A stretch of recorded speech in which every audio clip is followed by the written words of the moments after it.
Hey, welcome to the Tennessee STEM or STEAM redesignation process webinar series. This is a series where we are breaking down each component of the redesignation process. And today we're going to be talking about component one, which is growth timeline. My name is Krista McQueen. I am the STEM Relationship Manager with the Tennessee STEM Innovation Network, and I currently manage our designation and our redesignation process. So if you have any questions as your school is preparing to take on redesignation, definitely feel free to shoot me an email and I can help provide you with some guidance. So you've been designated for 5 years, and a lot can happen in 5 years. And this redesignation process is really your school's opportunity to showcase how STEM and STEAM culture has supported your school over time. The goal of the redesignation process is to outline everything that has occurred in your school during the 5-year period since originally earning STEM designation and how STEM has been a part of your educational identity. To understand a little bit more about what the redesignation process is, we have to first think about the designation process. And the Tennessee STEM and STEAM designation process was really created to award and recognize schools that are exemplars of the work that's happening within the buildings. And once a school has earned designation, that certification is valid for 5 years. And after 5 years, schools are encouraged to reapply for STEM and STEAM school designation. And that's just to be sure to verify that that primary focus of STEM and STEAM is still centered around your building and around your culture. And those principles and initiatives are still occurring within the walls of your school. So we're going to be talking about component number one, which is growth timeline. Growth timeline of the redesignation process is made up of two different parts. We have part one, which will focus specifically on narrative questions, and part two that will focus on a visual model. So with our narrative questions, we are no stranger to narrative questions. Narrative questions were also a part of the original designation application, but it will be a series of questions that outline the overarching culture of your school. And then part two, that visual model, you're going to create a visual model, and there will be a variety of formats that you'll be able to implement that with, but you're going to be creating a visual model to showcase that culture. So we're going to go through the different topics of the narrative questions that you're going to see on the redesignation application. The first set of narrative questions have to do with your STEM leadership team. There'll be 3 questions thinking about how your leadership team evolved in your building and how has your leadership changed or remained the same. And either way, whether there was a change or was not a change, how have you avoided burnout? Second set of narrative questions will focus on the school identity. So how has your school shown the world that STEM and STEAM is the focal point of your culture? How have you made an impact in your school, district, region, or beyond?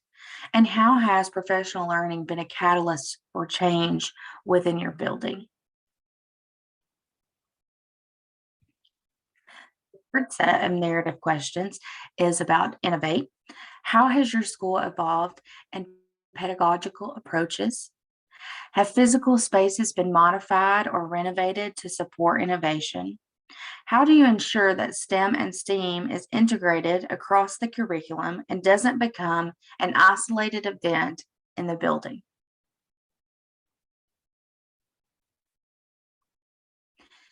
The fourth set of narrative questions is cornerstone. What has become the cornerstones of your school? What are the key features of your school uses to embrace STEM and STEAM holistically? What are some of the ways your core values can be shared with other schools and/or districts? These narrative questions will be answered inside the application. A good tip, which you all are probably already well aware of this, but a good tip is to work on these questions ahead of time to make that application process streamlined when it comes time to be able to get into the platform.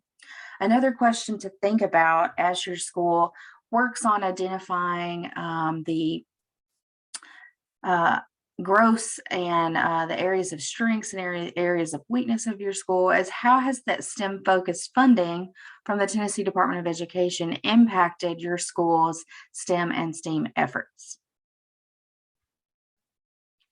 So let's move into talking about part two. Part two of component number one is creating a visual model. And you and your leadership team in your school have the autonomy to really create a visual timeline that is best for your school in order to be able to express your journey. We will provide you with a couple examples. However, our examples do not have to be used. You're going to be creating a visual model of the growth and the changes that have occurred since earning STEM designation. You're going to reference and link artifacts you are providing and where they've occurred on that timeline. And then you're going to want to include any significant changes that have occurred and impacted your STEM or STEAM culture. So there are many ways to create a timeline.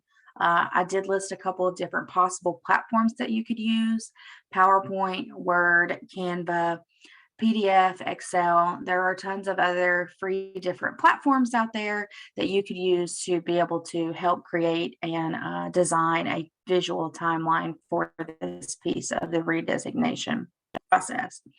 You're not required, again, to use any of these samples, but here are a couple of different examples. So you can see that both examples do show the 5-year period. They also show artifacts that are being linked in to that specific piece of the timeline.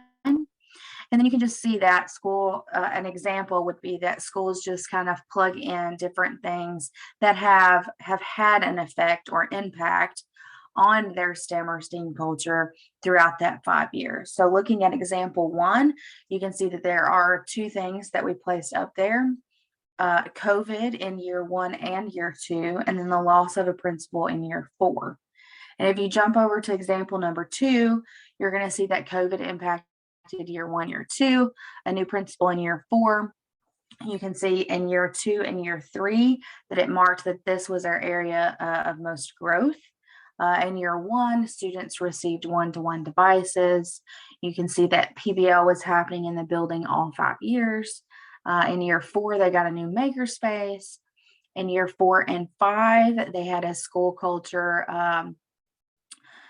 with new leadership. And then year 3, 4, and 5, they had new community partnerships that were developed. So again, this is just an example of different ways that you can kind of plug in to those impacts and those areas of strength and weaknesses to be able to showcase what has happened over your 5-year period of being a STEM designated school. This is an additional sample of a visual timeline. This timeline actually came pre-made with the slide deck that I chose off Google Slides. So I thought I would tweak it to kind of give you another example. But again, you can see that all 5 years are displayed on the timeline. And then I just kind of plug and played some things that could impact a program. And then year 1, an outdoor classroom and a collaborative space was built. This had a positive impact on our program. In year 2 and 3, COVID restrictions happened. It limited student engagement. It did have a negative impact. In year 3, there was a new STEM teacher hired. It kind of stalled the program a little bit, but it had a neutral set of impact.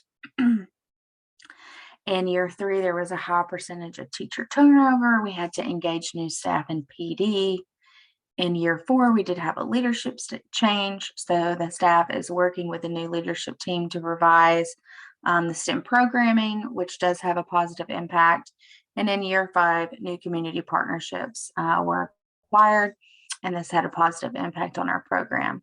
So again, these are just examples of numerous ways that you could elect to create a visual timeline for those different events and impacts that have happened over the last 5 years. So let's just summarize the different parts of component number 1, which is our growth timeline. So part 1 Your school has those narrative questions, and schools will work through a series of those narrative questions that will really help outline what STEM and STEAM has looked like over the last 5 years of being STEM designated. So you can remember we went through a couple of those topics on those narrative questions. It had to do with the leadership team, the school identity, cornerstones, innovate. So all of those different topics have been turned into narrative questions in order for us to get a holistic outline of what those 5 years have looked like. And then part two is that visual model. So schools create a visual timeline that reflects any significant changes or significant impacts of things that have happened over the last 5 years, and evidence for that complements the timeline. So when we think about scoring and how the points are calculated in order to earn redesignation, I did just want excuse me, I did want to briefly go over the scoring and feedback. So in the infrastructure model, we have cut down to, normally you're used to seeing early, developing, accomplishing, and model. And so we have kind of condensed that down to either 0 points or 1 point, and you'll kind of can see that consistently throughout. So it's either requirements were met or requirements were not met. And so within infrastructure components, you see that there are those reflective questions. You'll see that there's that future casting questions. So not only are you going to talk about where you've been the last 5 years, you're going to talk about where you're going in the next 5 to 10 years. And then that timeline of events, thinking about that visual model and being able to reference that evidence and artifacts within that. So you can see that within those, you will either earn 0 points or 1 point.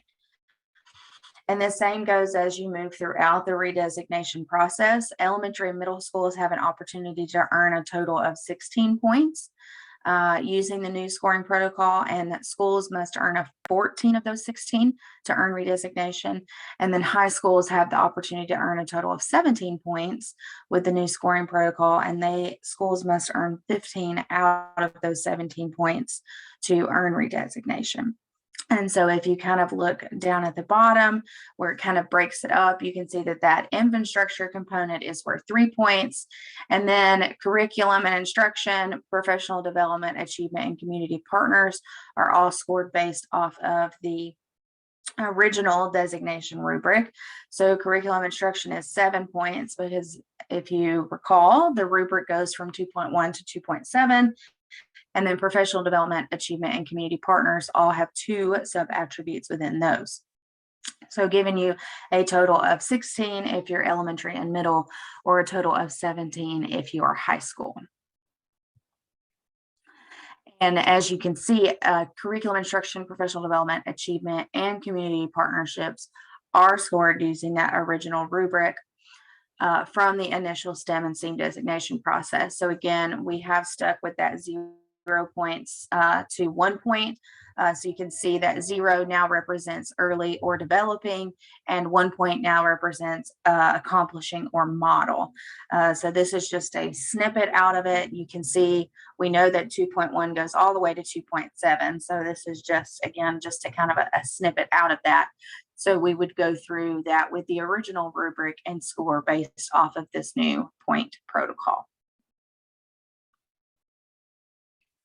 So here is a little roadmap to kind of help get you started as you embark on this journey of the redesignation process.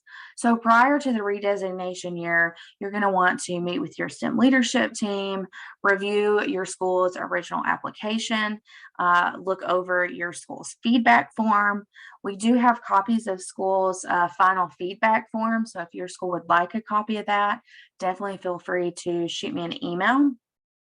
But you're definitely going to want to review those older documents and make highlights of where you've seen strengths and growths and areas of weakness. And then prior to your redesignation year, you're also going to want to start thinking about artifacts. You're also going to want to look at your STEM action and sustainability plan again.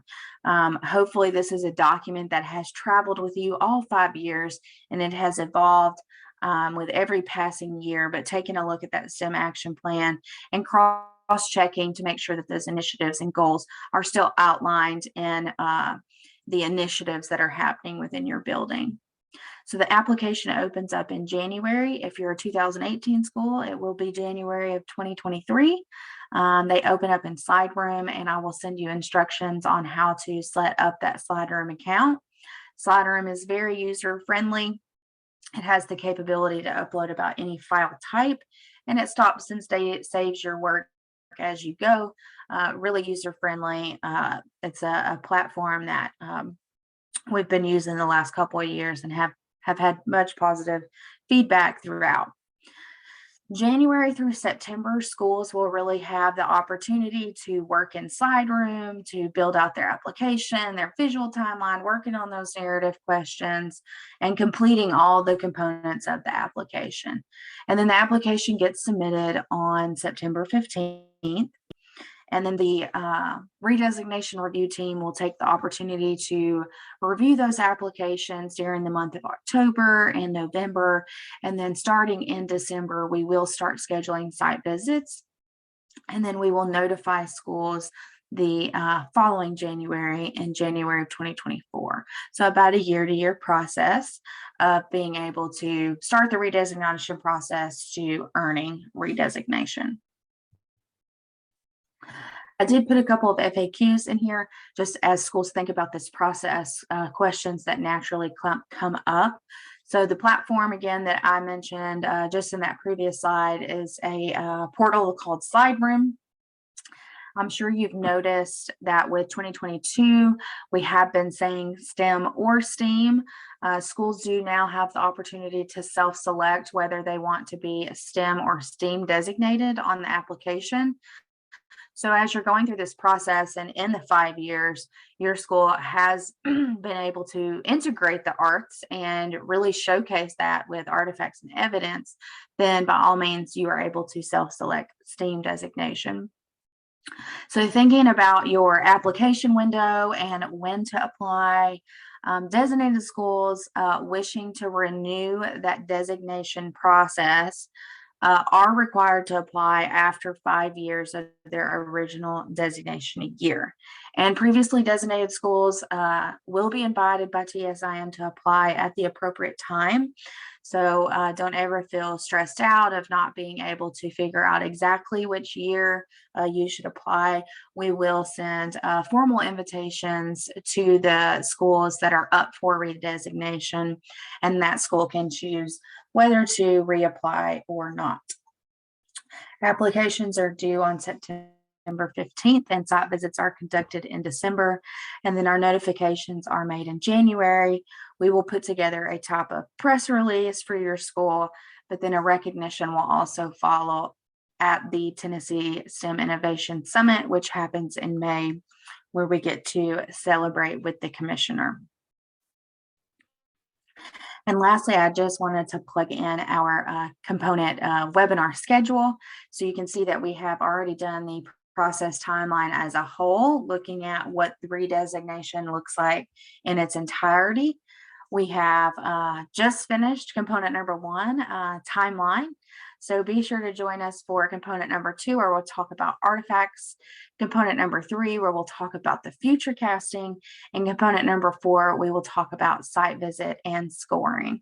Notice that all of our webinars for this particular series run from 3:30 to 4:30 Central Time, and the Zoom links can be found on our website. If you go to our website, go to the STEM designation page. At the very bottom, you will see a redesignation button, and that will take you to our redesignation page, where you can also access the redesignation guidebook and as well as this calendar. As your school prepares for this, please feel free to reach out to me. You can find my email there.